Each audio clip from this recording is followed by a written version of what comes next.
Ngayon po maglalakad-lakad muna tayo mula sa aming bahay papunta po sa aming barangay.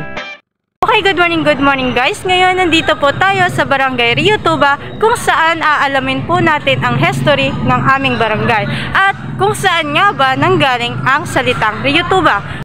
Ngayon sabay-sabay po natin tuklasin ang history ng aming barangay. Ang Rio Tuba ay isa sa may mga malaking populasyong barangay sa bayan ng Batarasa sa lalawigan ng Palawan sa Pilipinas. Ito ay humigit kumulang sa 236 kilometro mula sa Puerto Princesa City. Mapupuntahan ng bayan ng Batarasa sa Barangay Rio Tuba sa pamamagitan ng bus, jeepney o shuttle van na umaalis araw-araw. Ang Rio Tuba ay humigit kumulang 2 oras na biyahe mula sa Brooks Point, Palawan. Ang salitang Rio ay isang salitang Espanyol na nangangahulugang ilog. Gayunpaman, ang tuba ay isang lokal na halaman na ginagamitan ng mga katutubo bilang lason sa kanilang pangingisda. Okay, ngayon naman guys, ililibot ko kayo sa loob at labas ng Barangay Rio Tuba kung saan ipapakita ko sa inyo ang bawat mga area nito. Kaya tara, samahan niyo ako.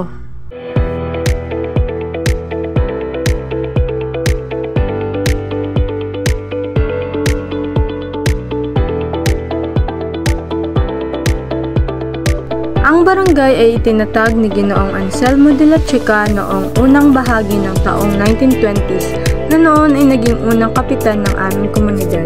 Pagkatapos noong 1968, dumating ang isang maliit na grupo ng geologists at inhinyero at nalaman ng mga ito ang malawak na deposito ng nikel sa Barangay Rio Tuba.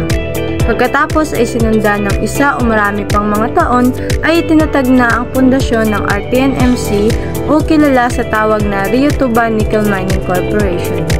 Pagkatapos, isang malaking kalsada naman ang ginawa mula sa lugar ng Minahan hanggang sa Marabahay. Ang kalsadang ito ay tinawag na Macadam Highway na ipinangalan sa sikat na siyentipiko na si John Loudon Macadam. Ngayon naman po, pupunta naman po tayo sa palengke ng Barangay Rio Tuba kung saan linggo po ngayon at asahan po natin na maraming tao. Dito po sa palengke ng Barangay Rio Tuba ipapakita at aalamin po natin ngayon ang livelihood ng mga taong nakatira dito. Merong nagtitinda ng mga kagamitan katulad ng damit, mga gulay, prutas, kakanin, pangingisda at pagtatrabaho sa mina. Karamihan sa nakatira dito ay mga kapatid nating Muslim na may iba't ibang lahi katulad ng Mulbog at Maranon. Sa tuwing araw ng mga Muslim ay nagdiriwang sila ng kanilang hari raya. At kapag araw ng piyesta, ang aming barangay ay may iba't ibang aktibidad na ipinapalabas katulad na lamang ng pangalay o pagsiyaw ng pakiring para sa mga Muslim, banal na misa para sa mga Katolik at patimpalak na ginaganap sa barangay. Ang Rio Tuba ay nahati sa 11 na sitio na matatagpuan sa aming barangay.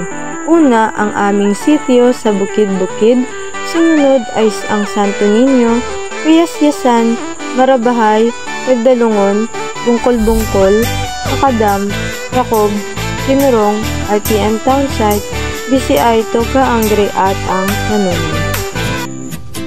Sa sitio Tagdalungon naman, matatagpuan na nag-iisang tourist spot ng Barangay Rio Tuba na tinatawag na Naguya na kung saan pinuntahan at nag-shooting dito ang sikat na artistang si Colin Garcia at Edgar Allan na pinamagatang Mia.